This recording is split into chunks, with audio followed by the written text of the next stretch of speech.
Okay, Assalamualaikum. Salam sejahtera, apa khabar semua? Nama saya Muhammad Zamri bin Harun. Nama glamour Pak Cak.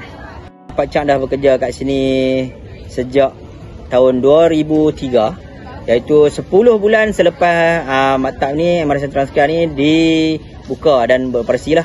Sebab maktab ni beroperasi pada tahun 2002, iaitu 1 April 2002. Apa yang Pak Cak nak buat untuk maktab ni tapi belum lagi tercapai. Okey, disebabkan oleh kita ni Transcare ni sekarang ni dah jadi maktab teknikal. So Pak Cak terlibat secara langsung lah dengan kita nak upgrade maktab kita ni dari segi prasarana, dia punya dari segi kemudahan kelas, bilik darjah dan bengkel dia untuk kita tingkatkan ataupun kita naik taraf menjadi bengkel teknikal. Macam itulah yang belum tercapai lagi lah, untuk kita upgrade kita punya bangunan untuk bagi prasarana yang baik untuk pelajar-pelajar kita belajar dengan selesa. Pak Cak sebagai staf sokongan, dan Pak Cak berterima kasih kepada pihak pengurusan, guru-guru yang bagi kepercayaan kepada Pak Cak. Pak Cak suka contoh Pak Cak mengajar pelajar-pelajar, contoh dari segi outdoor kan. Itu saja yang Pak Cak ada. Bila Pak Cak ajak mereka, lepas tu kita ada pertandingan, okay? Kita ada camp dan sebagainya. Dan momen yang paling indah bila pelajar-pelajar ni berterima kasih kepada Pak Cak sebab apa yang Pak Cak ajak dan apa yang Pak Cak buat, mereka hargai. Itulah momen yang paling berharga lah buat Pak Cak.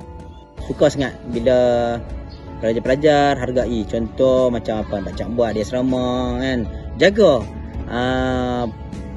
kemudahan-kemudahan tu. Tu pun satu perkara yang Pak Cak rasa momen yang paling bahagia lah kan. Sebab kita sama-sama jaga kan, sama-sama hargai sebenarnya ya, sama-sama kita hargai apa yang kita ada. Terima kasih. Moga